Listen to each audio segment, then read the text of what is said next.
എല്ലാവർക്കും നമസ്കാരം. ഞാൻ doctor Juhi Das, Q&B health കെയറിലെ ഹോമിയോപ്പത്തിക് ഫിസിഷ്യനാണ്. ഇന്ന് എല്ലാവരും സർവ്വസാധാരണയായി കണ്ടുവരുന്ന ഒരു അസുഖമാണ് ഫാറ്റി ലിവർ അഥവാ കരൾ വീക്കം.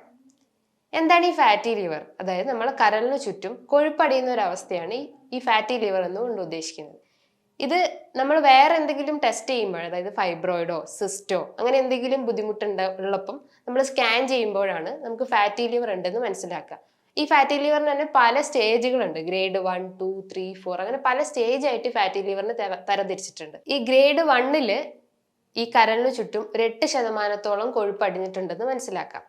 ഗ്രേഡ് 2 എന്ന് പറയുമ്പം ഒരു 8 മുതൽ 12% കൊഴുപ്പുണ്ടാവും. ഗ്രേഡ് 3 എന്ന് പറയുമ്പം 12 മുതൽ 15% കൊഴുപ്പുണ്ടാവും.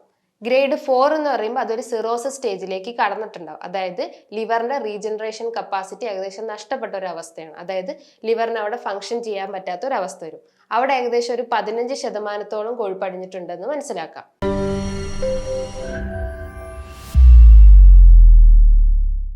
ഈ ഒരു ഫാറ്റി ലിവർ 2 തരത്തിലാണ് കാണപ്പെടുന്നത്. 90% ആളുകളിലും ഒരു ആൽക്കഹോളിക് കോസ് കൊണ്ട് വരുന്നു. ഒരു 10% ആളുകളിൽ മാത്രമേ അതൊരു നോൺ ആൽക്കഹോളിക് കോസ് കൊണ്ട് വരുന്നത്. ഈ ഒരു ഫാറ്റി ലിവർ ഒരു ജീവിതശൈലി രോഗമാണ്. അപ്പൊ ജീവിതശൈലിയിൽ ഉണ്ടാവുന്ന ക്രമക്കേടുകൾ കൊണ്ടാണ് ഈ ഒരു അസുഖം രൂപപ്പെടുന്നത്. ഇതിന്റെ പ്രധാന കാരണങ്ങൾ എന്ന് പറഞ്ഞു കഴിഞ്ഞാൽ ഒരു ഹൈ കലോറി ഡയറ്റ് അല്ലെങ്കിൽ ഹൈ കാർബോഹൈഡ്രേറ്റ് അടങ്ങിയിട്ടുള്ള ഭക്ഷണങ്ങൾ കൂടുതലായിട്ട് എടുക്കുമ്പോൾ, അതായത് വൈറ്റ് റൈസ് അല്ലെങ്കിൽ മധുര പലഹാരങ്ങൾ അല്ലെങ്കിൽ പഞ്ചസാര, ശർക്കര ഇത്തരം ഭക്ഷണങ്ങൾ നമ്മൾ കൂടുതലായിട്ട് എടുക്കുമ്പോൾ അത് കൊഴുപ്പായിട്ട് നമ്മൾ കരളിന് ചുറ്റും അടിഞ്ഞുകൂടുകയും അങ്ങനെ ഫാറ്റി ലിവർ ആയിട്ടും സിറോസിസ് സ്റ്റേജിലേക്കും കടന്നു പോകുന്നു. മറ്റു കാരണങ്ങൾ എന്ന് പറഞ്ഞാൽ നമ്മൾ റെഡ് മീറ്റ്, അതായത് പോർക്ക്, മട്ടൺ, ബീഫ് ഇത്തരം മീറ്റ് ഐറ്റംസ് എടുക്കുകയാണെങ്കിലും ഈ ഒരു ഫാറ്റി ലിവർ രൂപപ്പെടാം. ഇത് കൂടാതെ തന്നെ നമ്മൾ അമിതമായിട്ടുള്ള മദ്യപാനം അല്ലെങ്കിൽ അമിതമായിട്ടുള്ള പുകവലി ഇത്തരം ഇത് ഉണ്ടെങ്കിൽ നമുക്ക് ഫാറ്റി ലിവർ രൂപപ്പെടാം.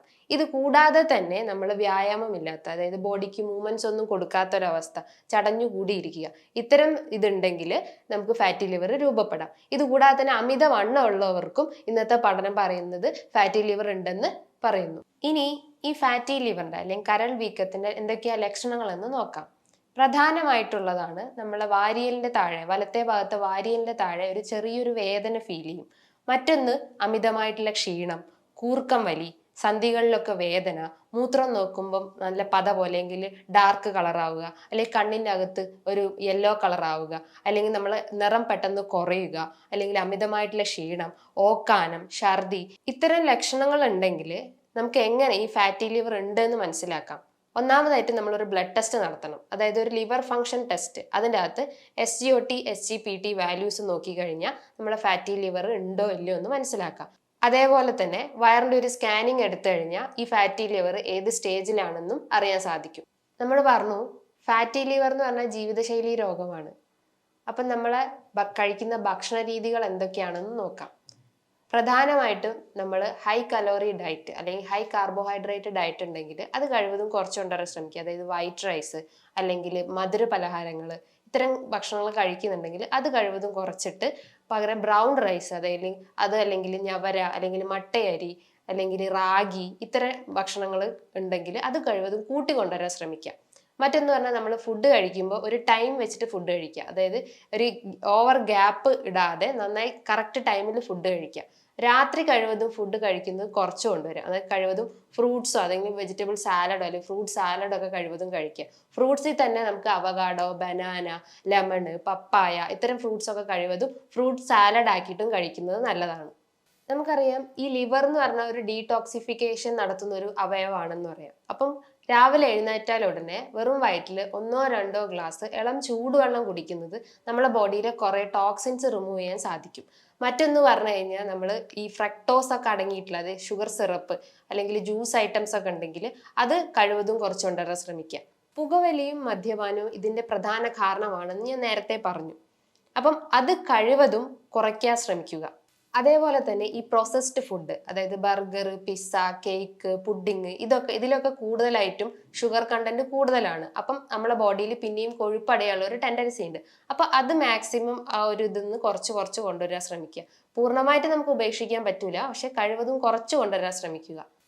ഒരു 45 മിനിറ്റ് അല്ലെങ്കിൽ ഒരു 35 മുതൽ 45 മിനിറ്റ് വരെ നമ്മൾ വർക്കൗട്ട് ചെയ്യുക. നമ്മളെ ബോഡി മാക്സിമം ഹീറ്റ് ചെയ്യാൻ ശ്രമിക്കുക.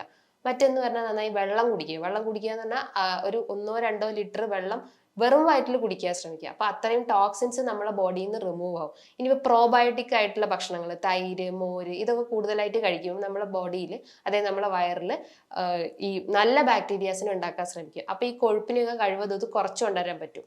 ധാരാളം ഫൈബർ കണ്ടന്റ് അടങ്ങിയിട്ടുള്ള ഭക്ഷണങ്ങൾ കഴിക്കുക. പ്രധാനമായിട്ടും ഫ്രൂട്ട്സിൽ നോക്കുകയാണെങ്കിൽ ഓറഞ്ച്, പൈനാപ്പിള്, ബനാന ഇത്തരം ഫ്രൂട്ട്സ് ഉണ്ടെങ്കിൽ അത് ഡയറക്റ്റ് കഴിക്കുക. അത് ജ്യൂസ് അടിക്കാതെ ഡയറക്റ്റ് തന്നെ കഴിക്കുക. അല്ലെങ്കിൽ നമ്മളത് സാലഡ് ആയിട്ടും കഴിക്കുന്നത് നല്ലതാണ്. ഇനിയിപ്പോൾ വെജിറ്റബിൾസിന്റെ കേസ് നോക്കുകയാണെങ്കിൽ ഒരു ടൊമാറ്റോ അല്ലെങ്കിൽ കുക്കുംബർ, ബീട്രൂട്ട്, ക്യാരറ്റ് ഇത്തരം ഐറ്റംസ് ഒക്കെ ഡയറക്റ്റ് എടുക്കുന്നത് അത്രയും നല്ലതാണ്. അതായത് ജ്യൂസ് അടിക്കാതെ ഡയറക്റ്റ് തന്നെ എടുക്കുക. അല്ലെങ്കിൽ സാലഡ് ആയിട്ടും നിങ്ങൾക്ക് ഭക്ഷണത്തിൽ ഉൾപ്പെടുത്താവുന്നതാണ്.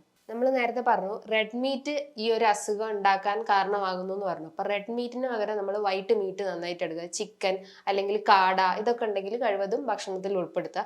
അതേപോലെ തന്നെ omega-3 ഫാറ്റി ആസിഡ്സ് അടങ്ങിയിട്ടുള്ള ഫിഷ് ഐറ്റംസ്, അതായത് ചെറിയ ചെറിയ മീനുകൾ, അതൊക്കെ കഴിവതും നമ്മുടെ ഭക്ഷണത്തിൽ ഉൾപ്പെടുത്തുകയാണെങ്കിൽ നമുക്കൊരു പരിധി വരെ നമുക്ക് ഫാറ്റി ലിവറിന്റെ ആ ഒരു കാഠിന്യം നമുക്ക് കുറച്ചു കൊണ്ടുവരാൻ പറ്റും. നമുക്ക് അമിതമായിട്ടുള്ള ക്ഷീണം തോന്നുകയാണെങ്കിൽ നമുക്ക് കരിക്കിൻ വെള്ളമോ അല്ലെങ്കിൽ നാരങ്ങ വെള്ളമോ ഒക്കെ കുടിക്കുന്നത് നല്ലതാണ്. ഈ ഒരു ഫാറ്റി ലിവറിനെ നമ്മൾ അത്ര നിസാരായി കാണരുത്. പകരം നമ്മൾ ഒരു ഫിസിഷ്യൻ അല്ലെങ്കിൽ ഡോക്ടറെ കൺസൾട്ട് ചെയ്തിട്ട് അതിൻ്റെതായ രീതിയിലുള്ള ഭക്ഷണ ക്രമീകരണങ്ങളും മരുന്നുകളും ഒക്കെ സ്വീകരിക്കേണ്ടതാണ്. ഇതുമായി ബന്ധപ്പെട്ട് നിങ്ങൾക്ക് എന്തെങ്കിലും സംശയങ്ങൾ ഉണ്ടെങ്കിൽ നിങ്ങൾക്ക് താഴെ കാണുന്ന നമ്പറിൽ കോൺടാക്ട് ചെയ്യാവുന്നതാണ്. ഇനിയും മറ്റൊരു വീഡിയോയുമായി വീണ്ടും കാണാം. Take care.